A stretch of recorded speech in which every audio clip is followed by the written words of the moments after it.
parenting, family, and life. Things are happening really fast, and it's very dynamic, and it's multifaceted. I mean, we haven't even talked yet about how when there's two parents, like the one that didn't yell, when there's multiple siblings, there's human dynamics on an other landscape is hard enough, and then when you start introducing the real world landscape, things happen fast. So having something that people can reach to really quickly, what I call in the landscape of stress modulation, which is something that I'm more familiar with from my labs work, is real-time tools. Yep. Real-time tools. Like we're all at our best after meditation, vacation, massage, and a good night's sleep. But what about real-time tools when everything's hectic? So what does a really good apology look like in the real world? Yeah. Because a really good apology in the ideal world of Instagram is, yeah, I believe you. I'm so sorry, with no buts, no this and that. But a real apology sometimes is as you're boarding a plane, or when there's a bunch of other things that are going on and you haven't even dealt with those yet, or when you're on your way to an event, or okay, so you get it. What does a really good internal landscape for apology look like? Like, how can we touch into where we need to be? And then what are the words that, even if we have to try again later and again later with that person, in this case kid, but person more generally, what's the go-to solid apology? Right. So yeah, I think you're never going to go wrong saying I believe you to your kid. Like, obviously not if you say it randomly, but if they're really upset, you yelled at me, I believe you. Like, if that's all you can remember, you're crushing it. I think a realistic repair, you have to do something for yourself. And to me, it can be a very simple mantra. Like, to me, I'm a good parent who is having a hard time is the one I use, honestly, over and over. And after I yell at my kid, before I'll go to the bathroom sometimes and I'll say that to myself, Becky, I'm a good parent having a hard time. And I'll kind of say it as many times as I need until I really do feel something shift a little in my body. It just, because again, I think that phrase separates what I did from who I am, right? And then to me, a realistic apology, it could be super simple. If you remember nothing else, it could just be I'm sorry I yelled. That's great.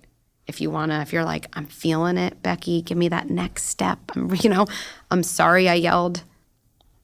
Just like you, I'm working on managing my emotions. And, next time, even when I'm frustrated, I'm going to try to stay calm. Something about the next time, if you want to throw in that it's not your fault.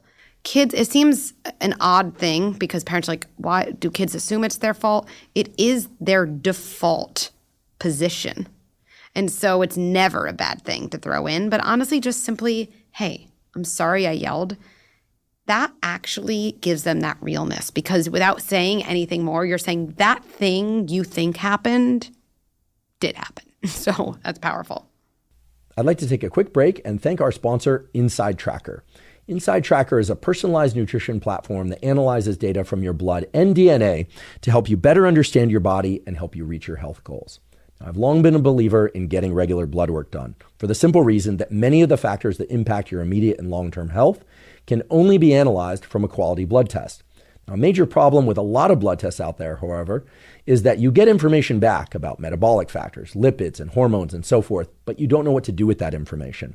With Inside Tracker, they make it very easy because they have a personalized platform that allows you to see the levels of all those things, metabolic factors, lipids, hormones, etc., but it gives you specific directives that you can follow that relate to nutrition, behavioral modification, supplements, etc., that can help you bring those numbers into the ranges that are optimal for you.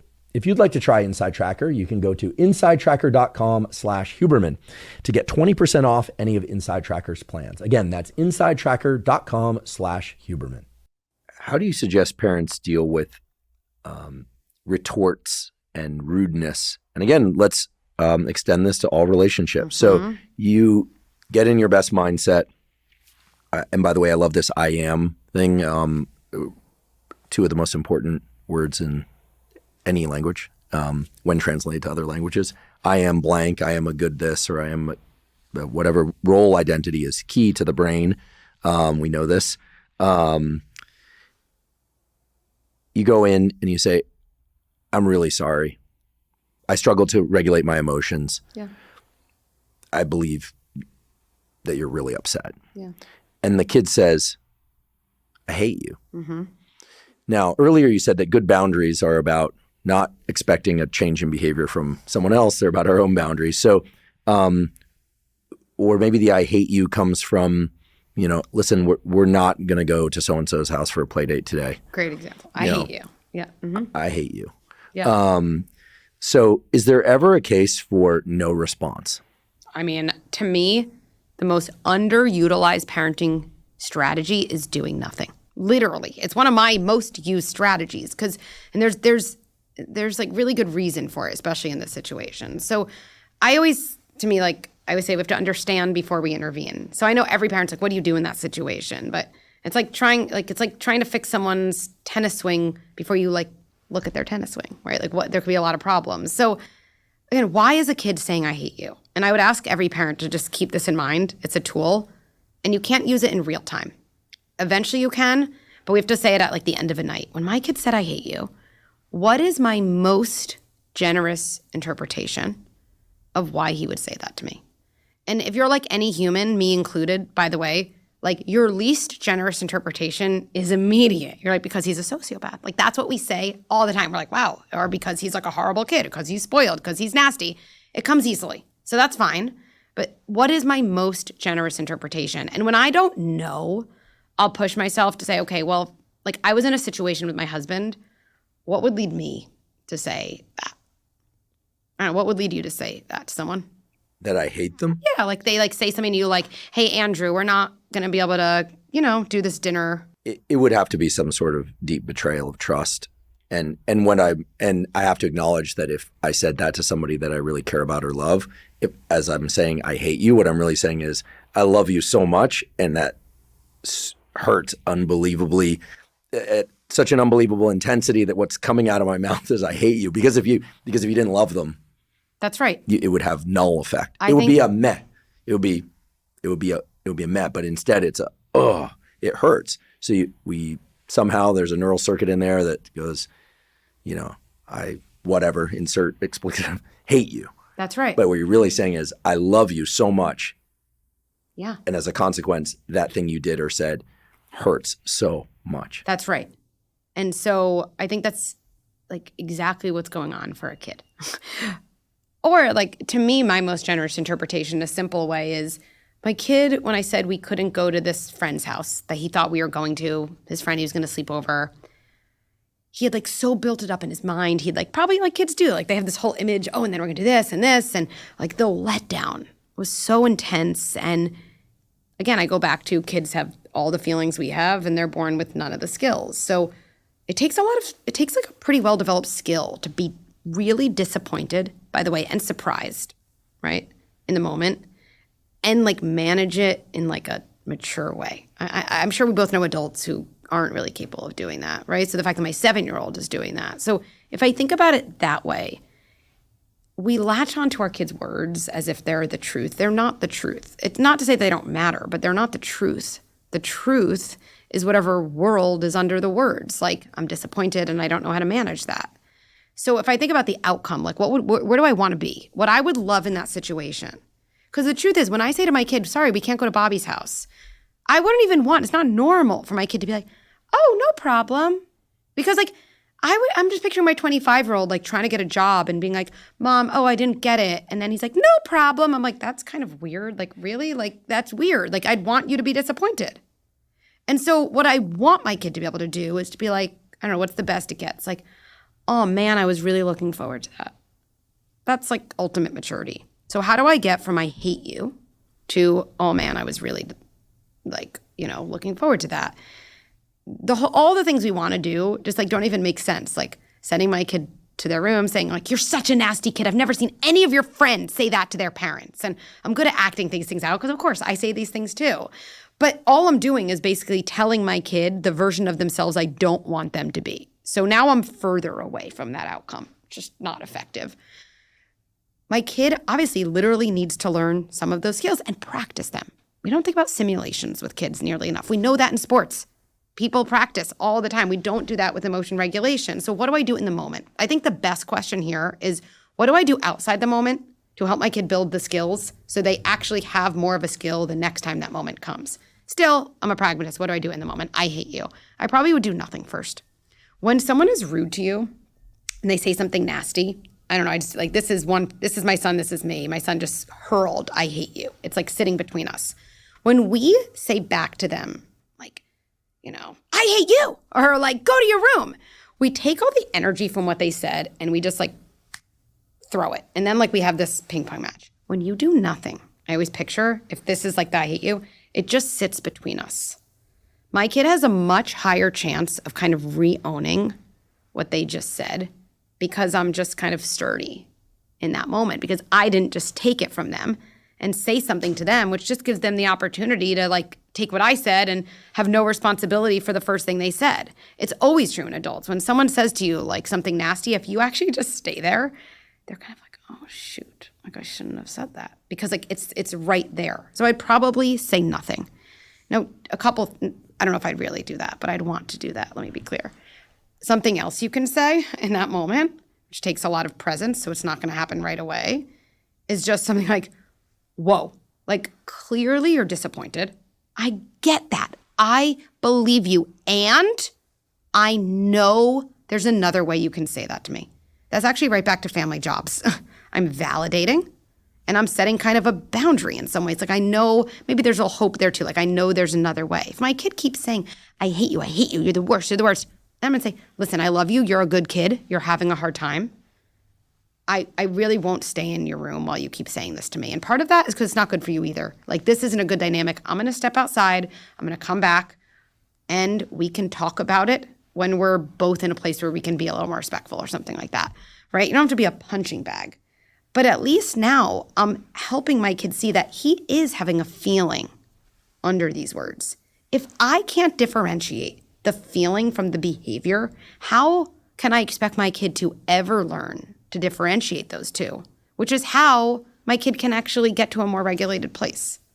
I've sometimes wondered whether or not parents are either afraid of or not afraid enough of their kids.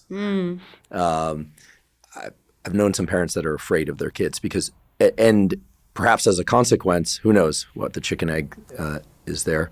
All we know is the parent was alive first. The kids learn to control their parents through not necessarily emotional outbursts, but the threat of emotional outbursts. I've seen this again and again, and it's a pretty wild thing to observe. And of course, as an observer, it's far easier than when you're in it. But this idea like, well, like they're like a pot ready to boil over, like they're going to pop. And I've seen this in teachers in the classroom. I've seen this in so many venues where whether or not the child understands that they're somehow controlling the situation or not, that there's just an inherent fear of what could happen. Yep. And then I think kids feel a certain power, but they don't feel safe, right? I mean, how could they, right? They're children. Yes. So for the parents out there that are afraid of their kids' potential responses and or how bad their kid, quote unquote, might turn out if they were to really lay down the law. Here I'm using kind of old school language. But I grew up, I'm 48 years old. So,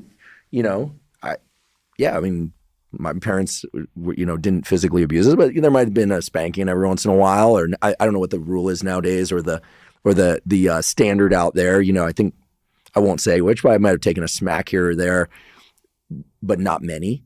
And there was also a lot of love. But clearly, and here I'm not supporting the use of corporal punishment. I want to be very clear. But kids can be tough, and then also. It wasn't long into my high school years when I was physically larger than both my parents. I never used that to intimidate them, but I have to imagine when your kid is larger than you, if you were already psychologically afraid of them, now it's clear to both of you that the tables have turned. That's right. Right? I'm talking about the unconscious, semi-conscious aspects of this. I'm not talking about who can, obviously physical fights. There's not something I ever want to see or participate in a household. So this is an amazing topic, like walking on eggshells. This is right. And this is terrifying to a kid. Because again, if a kid is trying to figure out, like, am I real and am I safe? Kids do experience feelings in such an intense way because they don't have any of those skills and they're so surprising and they're so visceral that it is scary to them. And there are kind of, especially these groups of kids, I call them deeply feeling kids, that do feel things more intensely. And they do have more of these big, massive tantrums. They even look animalistic often during. They try to scratch you. They'll hiss during them. They'll growl. Hiss, really? Yes. There was I grew up with some biters. Yeah. Kids that bite. Yes, that's because, again, those are just feelings literally uncontained that are exploding out. And where do they explode out? Through your extremities. So that's really what it is. And so what will happen, and this is this really unfortunate dance, and one of my favorite things to help people turn around, is then kids kind of sense from a parent, like, I really am as toxic as I worried I was, right? And again, if we go back to that pilot thing, like I think about a pilot who's like, we have to make an emergency landing. We're not going to be able to go to LA, and we're all going to land in Cleveland, whatever it is. I picture the passenger who's like, you are going to take us to LA. And the pilot's like, okay. Like, can you imagine? You're like, it doesn't matter that this person is pissed. Like, you're the pilot. You don't have to keep us happy. Please keep us safe. And if you're on that plane and you're terrified because you're like, we have to make an emergency landing, I promise you, you're way more terrified when you hear this person change the decision because of the threat that a passenger is going to be very, very upset. And that is actually what we do when we're walking around on eggshells. Now, the alternative to this, again, we live in this world in parenting where there's a binary, where we say, and you said to yourself, so I'm going to lay down the law. Like, I don't recommend that either. Like, especially with a kid like that, that's not going to be the best solution. These kids have to be seen as good kids. They are good kids. And when I meet with parents of these kids, I hear about them. And like, I always say, I hear about them, and I have a kid like this, so I get it. And I'm just like, I really like your kid. And they're like, what? I was like, I do. And they're like, and then they usually start crying. And they go, you're literally the first person in 11 years who's ever said that, including like the parents. Like, you like our kid, why? And I'm like, they're tenacious. They know what they want. They seem like they have 0% people pleasing in them. These kids will change the world, but not if they're boundaryless. Then they'll become tyrants. And that's really terrifying. And I'm going to teach you how to be the sturdy leader, which is equally firm as it is warm. And that's going to start today. And so, like, here's an example of these deeply feeling kids. I think you said something about like watching like a TV show where these kids, it feels like they hold the family emotionally hostage, right? And because if you don't pick the movie that they want to watch on family movie night, they will scream, they will cry, and they will do that for 3 hours. They will. Other kids, after you're like, they don't peter out, these kids. These kids, interestingly enough, get in an awful cycle with their parents because they have such intense emotions more often, which more escalations, which tend to get met with invalidation. You're so dramatic. You ruin everything. They are that much more desperate to be believed. They escalate further. You can understand how that would lead to more distance and invalidation. And we're off to the races in a bad direction. And I would say to the parents, during family movie night tomorrow night, this is what you're going to do. And you're going to, by the way, I would say, this is how concrete I get. You're going to write this down and you're going to say it into a voice recorder with your own voice. And I want you to play it back and see how sturdy you sound. And they'll often do it and they'll be like, wow, I didn't even believe myself when I said that. I'm so scared of my child, right? You're going to do it again. And then you're going to do it again. And this is just like any other skill we practice. And you're going to say to your kid, look, I know in this family, you know, Bobby, usually we let him pick the movie. He gets really upset. If not, tonight's going to be different. Bobby, it is your sister's turn to pick the movie. And I know you're going to be upset. And I just want to tell you exactly what's going to happen. And in this example, I'm saying there's a 2-family household, which is an assumption. But even if there's one, I say, if you're super upset and screaming, I'm going to bring you to your room. And this is important. I'm going to sit with you and I'm going to stay there. And this is a line that I know from our Deeply Feeling Kid workshop has really, and you have to believe it to say it. I am not scared of your feelings. And I know parents will say to me, but Dr. Becky, I am scared of their feelings. I'm like, yeah, you're going to fake it till you make it. They need to hear that. Because if you think about the image of these kids, their feelings feel so overpowering to them. They feel more, but they're actually more porous to the world. So they both have more coming in, and they're actually always terrified of how much of them can flow out. And so they feel their feelings in that way. It's almost like my tantrum in the house takes up the entire living room. That's why you actually have to bring them to a smaller room.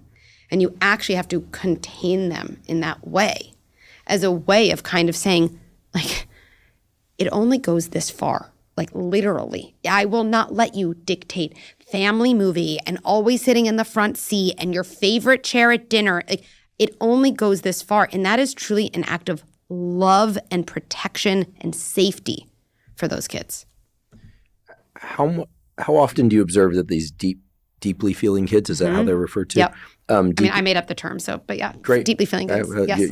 You are qualified to qualified to. So deeply feeling kids also express these deep feelings in the positive sense. I mean, because I can think of some kids I grew up with, and I can look at my own experience of like, it's hard to know. We don't have a calibration point. It's not like body temperature of like how much I feel versus how much you feel. We look at the external expression of these things, like did the lacrimal gland secrete some tears or not? Like, as you were talking about this thing before, I noticed I like welled up a little bit, and I'm thinking, yeah, like I can remember seeing things and feeling things and like, whoa, it's a really big inside. Yes. I don't remember screaming at my parents, telling them I hate them. I probably did at some point, but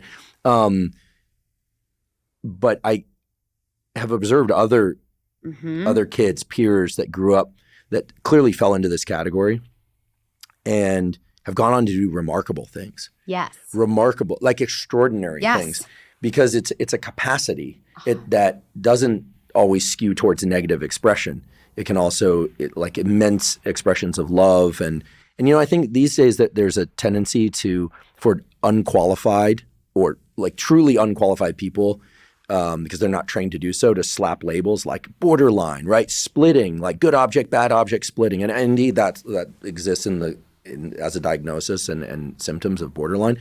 But that we punish rather than believe and observe that these things exist. There's range in nervous system tuning and affect. And so put simply, do deeply feeling kids also tend to express love and joy and positive emotions with the same intensity or near same intensity? I would say it depends on kind of their stage of development and the nature of the interactions they've kind of received back. I think deeply feeling kids, I always say, are super sensors. Like if you have one of these kids and I have one of these kids, we live in New York City. She will not go into a New York City garage, okay?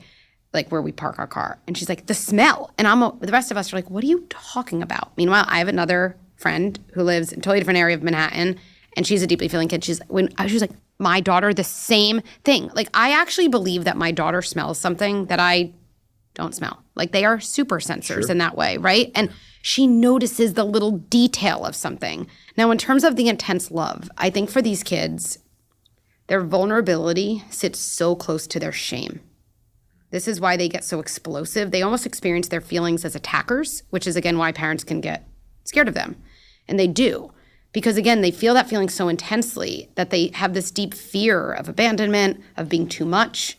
And so that shame tries to shut it down, although it obviously doesn't work and it explodes. What I've noticed with deeply feeling kids, and this to me is actually like truly my proudest body of work. And you mentioned borderline, so I'll go there. People have said like these sound almost like kids who are like have some predilection to borderline. And obviously, having gone to a PhD program, we're told a lot about invalidating environments and things like that. I'm not really one for labels either. But I just got so much insight from my own kid where I was like, wow, like she is so different in how she processes things and what she needs and how she responds to my very same interactions as my other kids. Like they're very different. And that fear of abandonment and being too much, it was like there from the start. It really feels like it was like there. What's so interesting is I feel like through working with her, by the way, in a very different way, because these kids reject almost every typical parenting strategy. You go to validate these kids' feelings, it's like you're trying to intrude on them and steal their heart. Because if you think about their porousness, they're so terrified of being taken over that when you're like seeing a feeling, they feel like you're like seeing into them. And so they reject you. I always say you can't go in the front door with these kids. You've got to like find these side door approaches. But now of all my kids, she is by far the cuddliest, the most loving, the most emphatic about our relationship. This trip now, I'm going to miss you so much. Like the idea when she was 4 that any of that, I would say to someone like, you are crazy. You are talking about a different kid. So I think that, yes, that deep love is there. And we just have to kind of make it a little safer for those kids to access it. Is there any kind of general statements that one can still make accurately about differences in the expression or perhaps even the experience of deeply feeling kids in boys versus girls? Great question. I actually haven't noticed a ton, but there might be. I'd love to look more into that. But in terms of, I want to be accurate, I haven't noticed that yet. Great. I think one of the things you have one of these kids is if you know the moments when you're a parent where your kid like needs you. And in those moments, your kids push you away. They push you away when they need you the most. If that's I think a really common quality for those kids. And how common is this? I sound like such a biologist. This deeply feeling kid phenotype. Yes. I don't want to lessen the importance of what you're saying by saying it that way, because actually what I think you're saying is incredibly important. Resonates with me on a lot of different levels. In fact, so. But as far as I know, it's not a DSM diagnosis. No. And thank goodness it's not. That's because right. That would pathologize it. That's right. Right? Yep. But, of the, in a classroom, let's say make it a big classroom, 100 kids. Yeah. How many of those kids, and I'm guessing it's a continuum, but would fall into this category of deeply feeling? I think you're right. It's a continuum. And connecting topics I know you've spoken about, I've been doing a lot of looking into this overlap with deeply feeling kids and neurodivergence and ADHD. And what I think is interesting about that is we have these workshops, these deeply feeling kid workshops, and a lot of them we do live, and there's this whole chat, right? And I'll say these things, people like that, and they're definitely ideas they haven't heard. But what I think is more healing is thousands of people in the chat and saying, I thought when I say the hissing thing, the chat is like a waterfall. I thought I was the only one.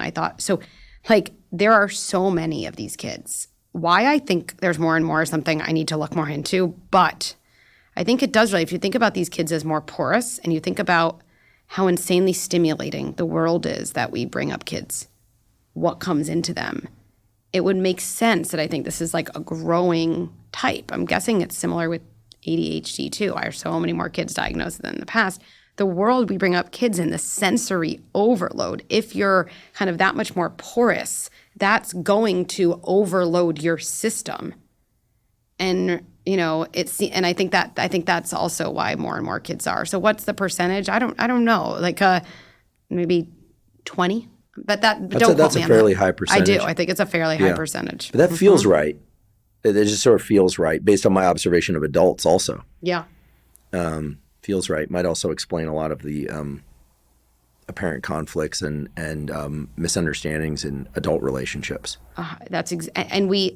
So many people, they'll say to me, oh my goodness, that was years of therapy for me watching that. I thought I took that for my kid. This was me. And I finally, talking about I believe you, that's what, deeply feeling kids are desperate to be believed, and they're desperate for our attempts to connect with them because their deep fear is their unlovability. And so they do reject typical, it's a stance. Get out of my room. Fine, you're so difficult. And then see, I really am as unlovable and bad as I worried I was, right?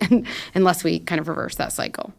I'd be willing to bet my life that most of the ultra successful performing artists that we observe, I'm not going to name names, but just think of ultra successful, that the people whose words, music, poetry, writing, acting, presence evokes immense emotion in other people, so much that people will pay money to see these people express their emotions and what's inside them fall into this deeply feeling category. 100%.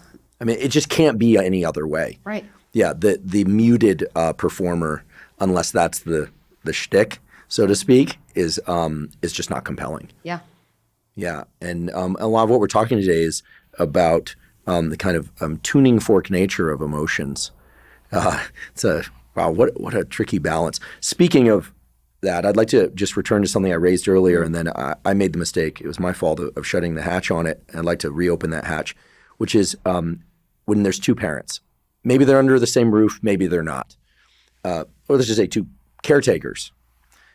So kids are pretty darn good at figuring out who to go to for what and how to balance out negative experiences by seeking out the positive reinforcement of the other, sometimes even pitting parents and caretakers against one another. I mean, it makes children sound diabolical, but adults do it too.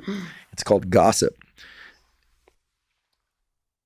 What can co-parents, co-caretakers do to try and align strategies, or if necessary, to offset some like bad stuff that the other parent might be doing? And in today's landscape, where it's about 50% of marriages end in divorce, at least in the U.S., you also have the situation where then there are new significant others come in, and now you've extended the landscape to, sometimes 5 or 6 different parents. Yeah.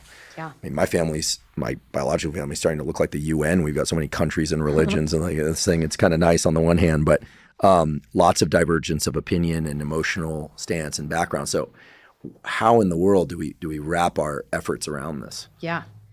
So one of the most common questions I get from a parent at Good Inside is like, can you convince my partner why the way they do things is wrong and, do things more like Good Inside?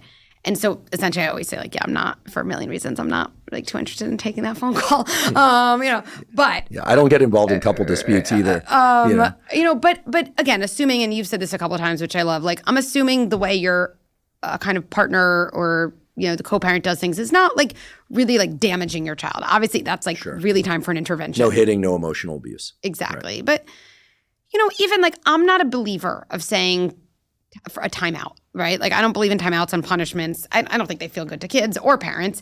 And I also don't think they're effective. No, so timeout's not effective? I don't think so. Okay. And we probably should have closed the hatch on.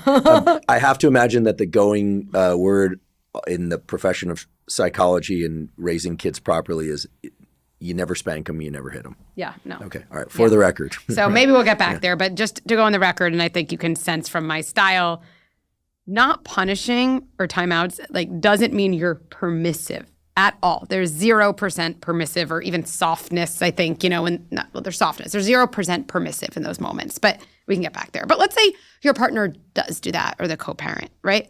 Like I would be the first to say to someone like, do I think that that's like messing up your kid? I don't. I really don't. Especially if, for example, in that situation, let's say I'm divorced and my now ex, I just know that they do timeouts or this, and I've tried to talk to them, but whatever, they're not getting on board with the style. And to me, what happens is like you have a kid, they come back to you and they're like, Papa gave me a timeout and we don't do that in my house. And my first thing is I call my ex. That's usually what I do. Or the school did this and I called school. I called the ex and I'm like, why did you do that? We don't do that.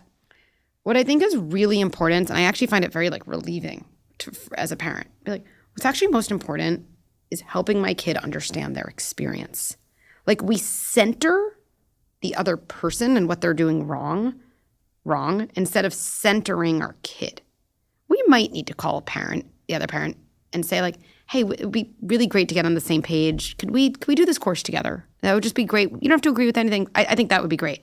But in that moment, what my kid needs actually is more like, wait, that's kind of hard, confusing. So like in our house, when you do something like you scream, I hate you, I intervene in one way. And when you go to your dad's house, he intervenes in a very different way. That's a lot of switching to make sense of, or maybe my kid says, Mom never apologizes to me after she yells. And I would call, or maybe it's my own wife. And I'm like, hey, you know the importance of repair. Haven't you listened to all of this literature? I would like to have some influence on that. But what I feel like my kid needs in the moment is more like, tell me what happened. Oh, she yelled at you. And yeah, look, something I know she had a really stressful day at work. And look, this isn't your responsibility, but you can just know this. Mom has a really hard time apologizing to her, And actually, when people have a hard time apologizing, they seem cold and like they don't care. They actually usually just feel so ashamed of what they did. And the reason I'm telling you that is not because you have to take care of her, but just so you know this so wasn't you. And anytime something happens with mom that doesn't feel good and you feel like you can't resolve it, like you can talk to me. And I'm going to get out of role play for a sec, but I think you can see like I'm not throwing my wife under the bus, like at all. But I'm centering what my kid needs. What my kid needs, going back, is they need to process that experience with an adult they feel safe with rather than be in aloneness. And I often picture like this kid on the couch who tells me a problem at their dad's house or at school, and I like go off to make a call, and I picture them alone being like, oh, like now I'm alone. Like I didn't really want you to go do that. I just wanted you to like listen to me, you know? There might then be a step 2, you know, to kind of get on the same page. Or when parents say get on the same page, I think the problem is that we're not like looking at the same page. Forget getting on the same page. We're not even speaking the same language. Like people say to me, my partner won't even watch a video with me, that I just want to, even if they disagree. That is the problem. And frankly, that's not a parenting problem. That's also what I'll say to someone. If you say to your partner, look, I've been a member of Good Inside and it's been really helpful and it resonates, and you don't have to agree with it, but like I would love to watch this 4-minute video. If your partner says no, that has nothing to do with parenting. That is a core relationship problem, that they just don't care to do something that you say is important to you. That's a marriage problem. That's all, right? So, and I think it's really important. And we talk about this a lot. Like if that was someone, I'd coach them to say, hey, and you don't have to agree, but if you don't commit to watching a 4-minute video with me and just talking about it a little bit, and I promise I'll try not to be judgy or provey. I'll just listen. I don't really think we're talking about parenting. I think you're telling me you don't really respect me enough to do the things I'm asking you to do. And that'll stick with me. Like that's the way I'd handle it. Mm-hmm. Yeah, this is very helpful. I'm curious about these ADHD diagnoses / kids, because there's a lot of, loose hand diagnosis these days. Years ago, I was a camp counselor, took kids backpacking, and I learned an important concept of when working with adolescent and teenage boys, which is be a channel, not a dam. You know, when they're super energetic, like they're not sitting still. It's not nap time. Yep. Like, there's just no way. So this notion of getting it out, like allowing some place for physical or emotional catharsis that's safe, obviously, and that kids have a lot of energy. I mean, damn it, the adult population seems to be trying to regress themselves to have that energy. So how can we blame them for having so much energy? And of course, there are children who have and adults with clinically diagnosed ADHD that really struggle. But, you know, for the kid that's more energetic, maybe even has a hard time sitting still to the point of discomfort, and when the rest of the world that we can't control is telling them like, hey, like your kid is like needs to be regulated on the subway, on the bus, in the classroom. You know, what are some things that we can do in terms of communication with those kids? And probably some of those kids are listening as well. And to just be a channel, not a dam, to allow their best expression to come forward. Yeah. I mean, I love this idea in general. Like it's much more effective to tell anyone what they can do rather than telling them what they can't do, right? Across the board with kids, because there's usually a can that is possible. And then like you can work with the urge instead of, I don't even know, trying to suppress it or have it not act itself out. It's like our urges and feelings are forces. Like they're gonna come out. And so yes, I think this idea of like me and my kid are on the same team here. I think that's so important to start with. Any kid, definitely, you know, if you have a kid with some attentional, you know, struggles, like we're on the same team. You can so easily get into me against you. And then you look to shut down everything about them. But yeah, we're on the same team. So let's say like it's hard to do homework right now. I see you, okay, like let's take an amount of time. And it seems like you have a lot of energy. Like let's do some heavy work or let's run outside. And maybe homework always has to start after a period like that. Maybe they need a break. But this idea of, yes, I'm working with my kid as opposed to against my kid is always going to be more successful. Do you think that some of the new emerging tools, some of which, you know, I've talked a lot about, but many, many people have talked a lot about, things like meditation, kids doing some long exhale breathing, in addition to the way I grew up, it was like PE time or recess time, you like run around like crazy. And do you think that these tools are helping kids get some self-regulation, or is whatever self-regulation they're gaining offset by the fact that, there's just so much more input? We hear so much about the challenges of social media for adults, but certainly for kids, bullying obviously being one of the more salient ones, but also just the fact that when they go home at night and they're in bed, they're potentially still in interactions with their friends. We used to have a phone landline that we'd sometimes call one another on, but I wasn't really much of a phone kid with my friends. So when you were home, you were home. You were separated from all of that. I mean, how bad is it? And what are some things that parents and kids might consider? Yeah, to me, meditation, things like that, like always like icing on the cake. Like that's always helpful. And certainly like teaching kids real tools. Like those are like literally something I can do. I've learned this meditation. I have a mantra, something like that. Like huge fan, right? You have to be able to like touch it in some way. But to me, I think what's coming up is you bring up this larger point, and it actually goes back to where we started. It's like the cost to children of parents not being able to set boundaries has never been higher. And at the same time, it's never been harder for parents to set boundaries, right? And I think this stuff starts way before social media. Like to me, when I think about the earliest years of a kid's life, like you get so much bang for your buck in life from helping kids just learn to tolerate frustration. And so much of kids' early life right now in the world we live in is all about the immediate escape from frustration. And not only escape from frustration, but from frustration to gratification in like an instant. It's like so fast. Like, how did that just happen? Like, it didn't used to be like that. There wasn't even an option. Like, me and you, like, I don't know, you wanted a movie. Like, I don't know, maybe your parent could drive you to Blockbuster if you had an account. And then, like, maybe, I don't know, like, I remember going and be like, are they going to have it? Are they going to have it?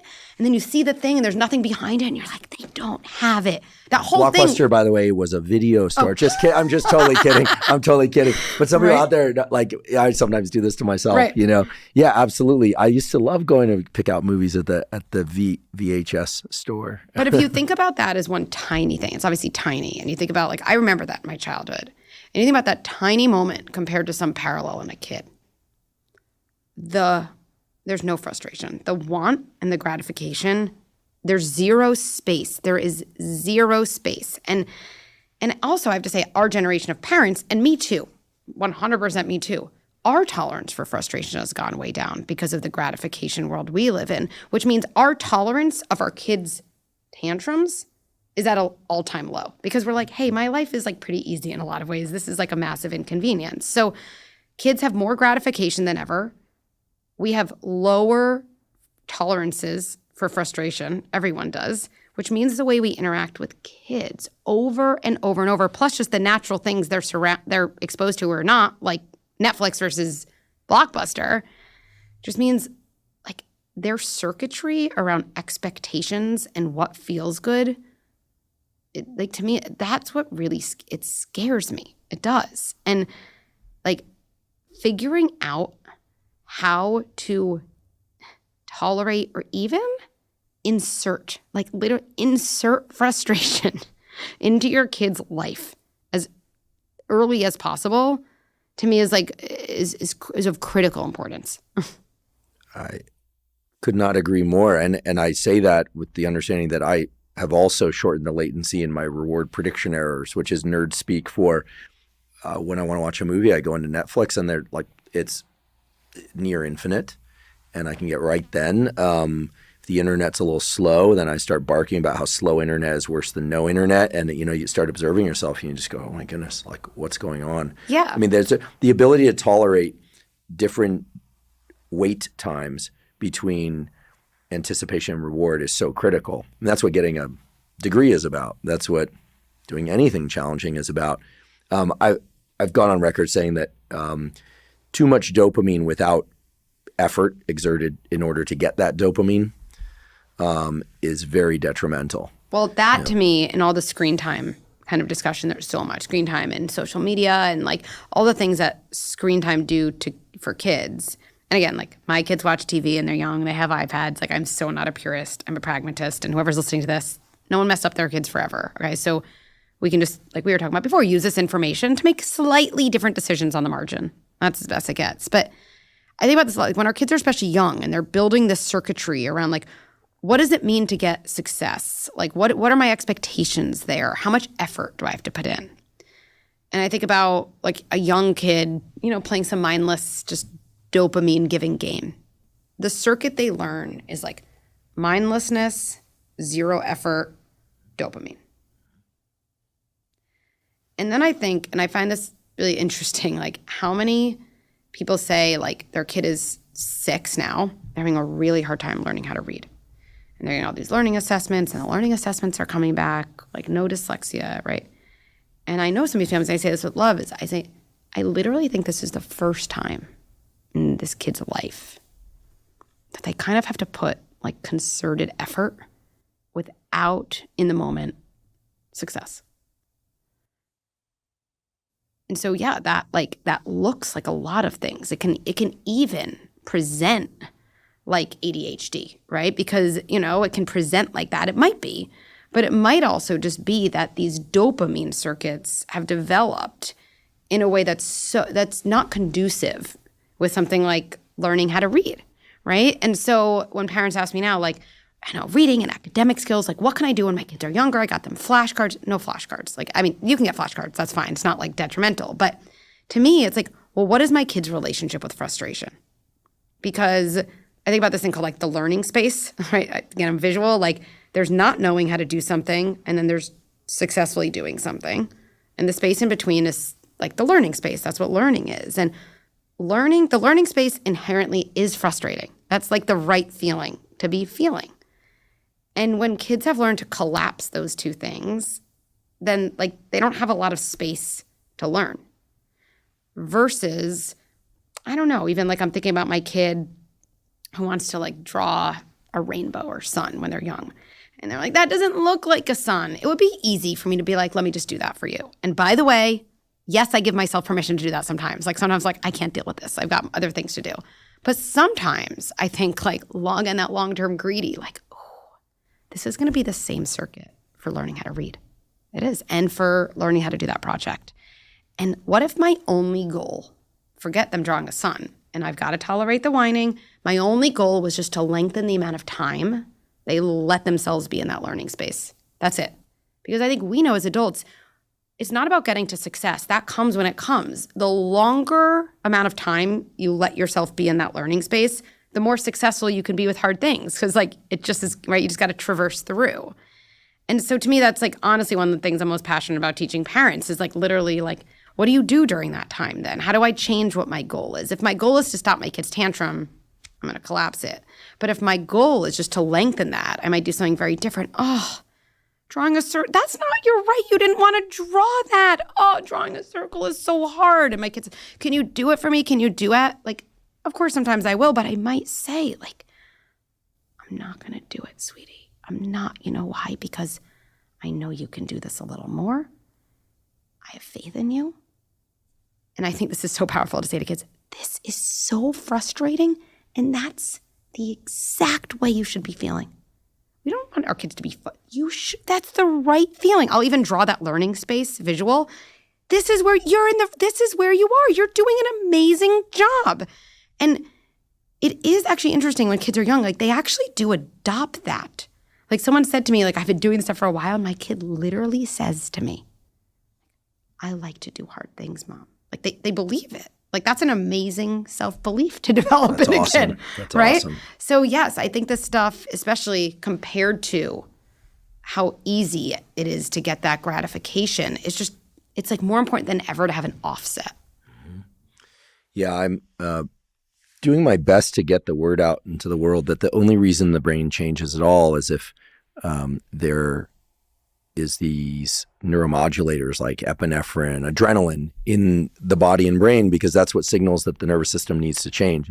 If something can be accomplished, there's no reason for the nervous system to change by definition. There's also, I don't want to spin off into a neuroscience of resilience and willpower lesson here, but there's some amazing literature that shows that there's this area of the brain, the anterior mid-cingulate cortex, which is activated when people do things they don't want to do. And it generalizes to other things. But this is not the, I love to work out, so I'm going to work out. This is the, I hate to work out and I do it anyway. And it translates to success in academic endeavors, success in all sorts of environments. And so I think the beauty of it is that this brain structure is highly plastic and can be built up through one thing and that translates to others. So doing hard things, experiencing what I call limbic friction, just as a gateway to learning, just understanding that it always feels hard. Yeah. That's what learning is. In fact, I can remember in graduate school, even as a young adult, my mid-20s, I was struggling with an analysis. And my graduate advisor, she was wonderful this way. And I said, she clearly knew how to do it. And I said, can you explain how to do this? And she goes, no. I go, what? I was like, just get done. And she's like, no, it's called learning. And I just walked out. She was also a great parent to her children. And I also tried to get adopted by her, and that failed. So, you know, third time's the charm. Exactly. My poor parents, like they did their best, and I'm grateful to them for many things. But I think that, including the encouragement to do hard things, do things that suck, that are beneficial for us. So it's a knife edge, right? Now I'm reflecting. It's like, do things that suck. I believe you. It sucks. And then what did my mom used to say a lot? You know, hate me now, love me later. You know. I loved her then, and I love her now. But yeah, there were moments where I was like, oh, I hate that you're making me do this. I don't know about the hate me now, love me later. The old school. But I think what she was trying to say is, I have your best interest in mind. Definitely. That's it, right? Definitely. Yeah. No, definitely. Can I say one thing just because it's loud in my head? Please. Just like one of the things, and this, like, I think it's easy, and I'm hearing myself, like, we hear this, and I think it's easy to listen and be like, oh, man, I never thought about it that way, or I didn't know that. Or again, we just spiral as a parent so fast. It's like, I messed up my kid forever. Like, nobody messed up their kid forever. It doesn't matter how, that is just not true. And this is where I think we can spiral into like, yeah, what's wrong with me? And like, I kind of ask parents in this situation to like come with me to a different location, which is kind of like anger. And I have started to feel angry. And I think anger like tells us what we need. So I'm like, well, what is that anger telling me? Like, it is messed up. The system is stacked against us that when you become a parent, it is literally the hardest, most confusing, most triggering, most important job we have. And we are given zero resources, right? Like nobody I know would tell a surgeon who never went to med school and was struggling at surgery that they were a bad surgeon. They'd be like, wow, like you probably deserve to go to med school and residency, by the way. Like that's an important job you have. And so I think it's easy to listen to all this and spiral into like, oh no. But I'd ask you to almost like feel a little like protective, helpful anger next to it, which is like, wow, like, yes, like this is an important job I have. This is complicated. And maybe there are resources out there that like I deserve. And I think that like, that's the perspective I would ask parents to listen from. Earlier, you described the job of parenting as boundaries, right? Imparting boundaries as well as empathy and validation. I just want to remind people that your like very basic but very practical job description for parenting is something that I think we can return to over and over again. It also makes me wonder, in thinking about the generalizability of these concepts to other forms of relationship, what about the relationship to self? Right? It's something we don't often talk about. Yes. Relationship to self. We want to have boundaries, and we also want to be able to empathize and validate ourselves. Yeah. And I think, right, like, I don't know, my friend didn't invite me. I don't know, I found out she had 5 friends for a dinner, and I was like, oh, you know, I'm so hurt. I would say to myself, I believe myself, like I'm allowed to feel that way. I think our feelings love when we tell them they make sense. I just think there's something magical about that phrase. It makes sense I'm upset. I mean, my friends were all there, and I wasn't. That makes sense. And there's a boundary, because when my feeling tells me, well, I'm about to plan a dinner party for 200 people and invite everyone I know but her. I feel like there's important, like, you know what feeling? Like, I'm not gonna let you go that far. And the image I always think about is like, I'm the driver of my car, and all the different feelings and urges, like they're passengers, and we can't get them out of the car. You just can't. They're in your body, but you don't want to let them take over the driver's seat. That's really what it is. And as long as they're a passenger, they actually won't cause you that many problems. They'll be annoying. And to me, that's like, hey, I see you. Like, I see you. And I will often say hi to my feelings for that reason. Like, hi, anxiety that woke me up at 4 a.m, you know, like, yes, there's a lot on my mind. Hi. And then there's like a boundary. Like, you're not, like, you're a part of me and not all of me. So I think that phrase for regulating your own feelings, you're a part of me and not all of me, is the essence of value.